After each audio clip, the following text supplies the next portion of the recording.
Magandang araw po sa lahat ng ating mga kapatid, mga sumusubaybay dito po sa ating palatuntunan sa ating Morning Manna Devotional. Isang mapagpalang araw po ang bati po natin sa inyo at pinasasalamatan ko po na sa tuwin ay kayo'y nakaantabay upang tayo'y samahan sa loob ng ilang mga sandali sa ating pong pag-aaral. Bago po tayo magpatuloy pa, tayo muna'y manalangin. Mahal naming Diyos, purihin po kayo sa oras mong ito. Isang kagalakan na kami ay muling makapagpasakop, makapag-aral ng inyong banal na salita.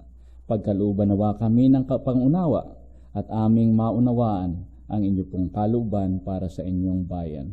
Itong aming samutiling sa pangalan ng aming Panginoong Hesus. Amen.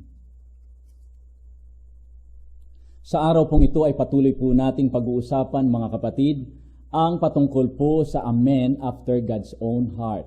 At sa seryeng ito ay atin pong aalamin ang patungkol po sa regalo ng respeto or paggalang sa buhay ni Haring si David. Ang wika nga sa 1 Samuel chapter 13 verse 14, nais ko pong ulitin. Ang wika, "But now thy kingdom shall not continue." Ang wika ng propetang si Samuel kay Haring Saul. "The Lord hath sought him a man after his own heart." At pinili niya ang kabataang si David upang pangunahan ang bansang Israel. Atin pong tutunghayan sa ating pag-aaral ang patungkol po sa paggalang sa mga kinauukulan, sa mga nasa panguluhan o nasa pamunuan. Pagkatapos po na si David ay manalo laban sa higanting si Goliath, nagsimula ang paninibugho nitong haring si Saul. Kaya nga po matutunghayan po natin na sa pag-uwi ni David sa lahat ng mga digmaan ay nagkaroon ng pagsalubong sa kanya. Ang wika po sa unang Samuel kapitulo 18, "So the women sang as they danced and said, Saul has slain his 1,000 and David his 10,000. At sa pamagitan po nito, si Saul ay naging mabagsik. Nagagalit po siya. He was displeased dito po sa mga sinasabi ng mga kababaihan. At nagsimula noon na kanyang ibaling ang kanyang isip laban kay David. "And it happened on the day that the distressing spirit from God came upon Saul and prophesied inside the house. So David played music with his hand as at other times, but there was a spear in Saul's hand. And Saul cast the spear, for he said, I will pin David to the wall. But David escaped his presence twice. And Saul was afraid of David because the Lord was with him, but had departed from Saul." O dito nagsimula ang kanyang panggigigil, pagsiselos or paninibugho kay David. Ano po ba ang mga sanhi nito? Una po binabanggit, because of the women's hero's welcome to David. Pangalawa, because of David's accomplishment. O masama ang kanyang loob sapagkat nanalo at pinuri ang kanyang trusted na leader ng 1,000. At pagkatapos nito, siya'y nanibugho sapagkat ang Panginoon ay naroon na kay David at wala na sa kanya. Ito'y kanya ring kagagawan. Hindi siya naging masunurin sa Diyos. Kanya pong pinahintulutan na yung hari ng Amalekita ay buhayin at gayon din kumuha siya ng mga matatabang mga tupa at mga baka. Iyon ang mga bagay na nagpahiwalay sa Diyos sa kanya. Hindi siya naging masunurin. Ano po naman po ang psychology ng jealousy? Meron pong binabanggit ang mga dalumbahasa hinggil dito. Ang wika po, jealousy is a complex emotion that encompasses feelings of raging mula sa suspicion, rage, fear, and humiliation. Yung pagsuspitsa, naroon yung galit, pagpupuyos, at gayon din yung takot, babangon, at gayon din iisipin na siya ay winawalang halaga. O sa buhay ni Saul, naroon po ang mga bagay na yaon. Lalo na po kung ito ay magiging dahilan na magiging threat sa kanyang posisyon, kagaya po ng binabanggit dito. So, meron pong binabanggit na jealousy is a mental illness. Totoo po ba ito? Ang wika po ng mga dalubhasa, there's a pathological jealousy, o kaya sa ibang tawag ay delusional jealousy. It is a psychological disorder in which a person is preoccupied with the thought that halimbawa yung spouse o kaya ay yung merong katunggali or kakumpit na papalit sa posisyon, gayon po ang iniisip nitoong mga taong merong paninibugho. At doon umiikot na lang ang kanilang isip, hindi na sila makagawa. Kagaya ni Haring Saul, hindi na siya maka-accomplish ng iba pang mga gawain ng isang hari. Sa pagtakas po ni David, yamang siya ay hinahabol at binabantaang papatayin ng hari, gawa ng kanyang pagsiselos, napunta po siya sa lugar ng En-Gedi. Sang-ayon po sa record na ang En-Gedi ay mahigit kumulang 80 kilometros mula sa Jerusalem patungo roon. At alam po ninyo, ang haring si Saul nag-abala, nagkaroon ng panahon na siya ay puntahan doon sa En-Gedi mula sa Jerusalem, kasama ng 1,000 mga mandirigmang mga kalalakihan. Sa pagtungo roon, ito po ang sinasabi ng talata, si David, kasama ng kanyang mga mandirigma, ay nagwika, "Behold, the day of the Lord said unto thee, Behold, I will deliver thine enemy into thine hand, that thou mayest do to him as it shall seem good unto thee." Then David arose and cut off the skirt of Saul's robe privily. And it came to pass afterward that David's heart smote him because he had cut off Saul's skirt. So dito mga kapatid, mapapansin po ninyo, pinutol lamang niya yung laylayan ng damit ng hari. Siya ay nabagbag na kaagad. O nagkaroon na po siya ng pag-iisip na, naku, bakit ko pinutol nga? Sa verse 6 ang wika niya, sa kanyang mga tauhan, "The Lord forbid that I should do these things unto my master. The Lord anointed to stretch forth mine hand against him, seeing he is the anointed of the Lord." Hindi dapat gawa ng masama ang pinahiran ng Diyos, ang wika niya. So David stayed his servants with his words, at nakumbinsi nga niya ang kanyang mga tauhan.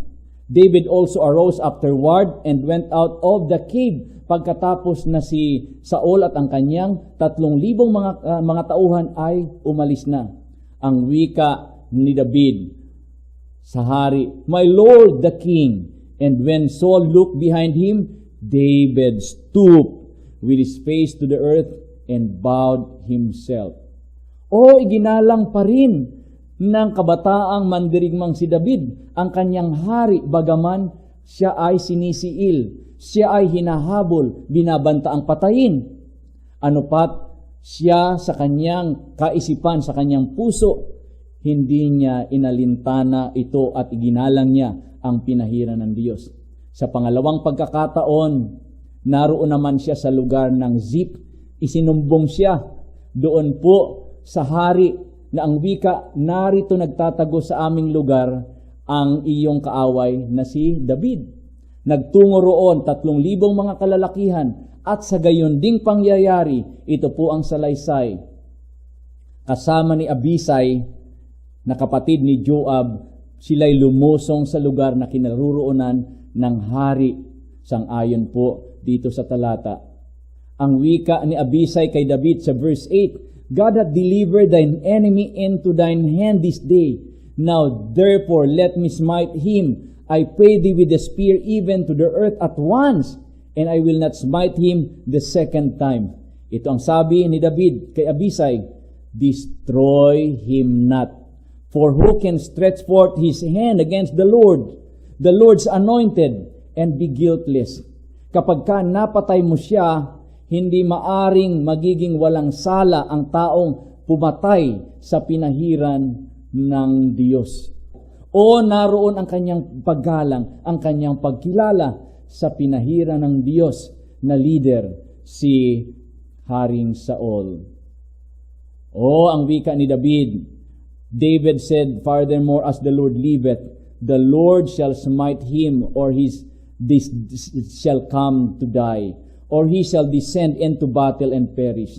The Lord forbid that I should stretch forth mine hand against the Lord's anointed." Hindi ninais ni David na saktan o dumihan ang kanyang kamay at kanyang sasaktan ang pinahiran ng Diyos. Ano ang merong paggalang na kinakailangan sa tao doon sa Diyos? Sang-ayon po sa Revelation 4:11, God is the supreme being and He is worthy. Karapat-dapat po siyang purihin. Our Lord and God is worthy to receive glory, honor, and power. For you created all things, and by your will they were created and have their being. Totoo po na ang Diyos ay dapat nating igalang. Siya ay dapat sambahin. Siya po ay dapat parangalan. Siya ang lumalang sa atin. Ano naman po ang sinasabi ng Biblia, lalo na ng ating Panginoong Hesus at ni Pablo, patungkol po sa mga leaders? Ang wika, God is your supreme authority, but your leaders come next. So yes, respect them, but don't worship them. Obey their laws and taxes. But if there is a conflict between man and God, so we need rather to obey God than men. Ang wika ni Pablo, Romans chapter 13, every person is to be in subject to the governing authority. Dapat nating igalang ang mga nasa pamunuan. For there is no authority except from God, and those which exist are established by God. Ang mga nasa pamunuan, ang ating mga pangulo, mga leader, sila ay pinahiran ng Diyos at dapat na igalang. Ano naman po ang sinasabi ni Pedro patungkol dito? Ang wika, submit yourselves for the Lord's sake to every human institution. Remember, for the Lord's sake, tayo magpasakop doon sa mga kinauukulan, whether to a king as the one in authority or to the governors, as sent by him for the punishment of evildoers and the praise of those who do right. Igalang po ang nasa pamunuan, ang wika ni San Pedro. Consequently, he who rebels against the authority is rebelling against what God has instituted, and those who do so will bring judgment on themselves. Totoo po, kapag tayo po ay gumalang sa kanila, sapagkat sila ay pinahiran ng Diyos, lalong igagalang din nila at paglilingkuran tayo ng mga leaders. Yan man ay nasa ating mga iglesia, yan man ay nasa mga institusyon, sa ating pong pamahalaan o sa ang departamento, igalang po natin ang mga namumuno. Ano naman po ang sinasabi ng Biblia patungkol sa ating pong paggalang sa magulang?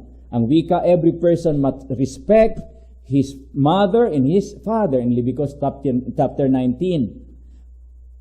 Ano naman po ang sinasabi ng Biblia tungkol sa ating paggalang sa mga magulang? Every person must respect his mother and his father. At sa ang wika pa, whoever curses his father or mother shall be put to death. Sa Exodus chapter 21. Dapat po natin silang igalang sapagkat ito ang sinasabi ng Biblia. Sa 10 utos, ito naman po ang sabi, honor thy father and thy mother, that thy days may belong upon the land which the Lord thy God giveth thee. Totoo po na ang respeto ay magbubunga rin po ng respeto. Ang paggalang, magbubunga rin ng paggalang. Kung igagalang po natin ang ating mga magulang, ay paglilingkuran po nila tayo. Subalit mga magulang, ang aking paalaala, igalang din po natin ang ating mga anak. Ang wika ng Biblia, dapat po natin silang turuan sang-ayon sa paraan ng Diyos. Huwag nating ipamumungkahi sa galit, ang wika ni San Pablo. Kaya nga, dapat po nating pag-aralan ang paggalang sa isa't isa. Atin pong ibalik tanaw ang respetong ibinigay ni David sa haring si Saul. The respect shown by David to God ang wika, who anointed the king, the respect he has done to King Saul qualified him to be a man after God's own heart. Napakainam mga minamahal na ang pinakita na respeto at paggalang ni David, pagkilala sa Diyos na siyang pumili kay Saul, ay gayon din ang kanyang paggalang sa pinahiran ng Diyos. O mga minamahal, kamusta po tayo sa ating pagrespeto sa mga kinauutulan, doon sa mga pamunuan? O isang mabuting bagay na matutunan nating magkaroon ng puso kagaya ng David na mayroong respeto sa mga namumuno. Ngayon, nais ko pong iinalangin. Mahal naming Diyos, kinagagalak po namin na muling makita ang mabuting bagay sa karanasan ni David. Pagpalain na ba, Panginoon, ang amin pong buhay sa araw na ito, ang aming pakikitungo sa aming kapwa, lalo na po sa mga namumuno sa amin. Pagpalain po ninyo ang aming mga nasa pamunuan. Gabayan po ninyo sila sa kanilang mga desisyon. Pagpalain din ang aming mga magulang. Pagpalain ang kanilang mga gawain ng pangungula sa amin pong mga tahanan. Maraming salamat, Panginoong Diyos, na ang inyo pong presensya ay nananahan sa amin kagaya ng buhay ni David. Iniisip sa tuwina ang paggalang sa mga pamunuan. Ito ang aming samutiling sa pangalan ng aming Panginoong Jesus. Amen.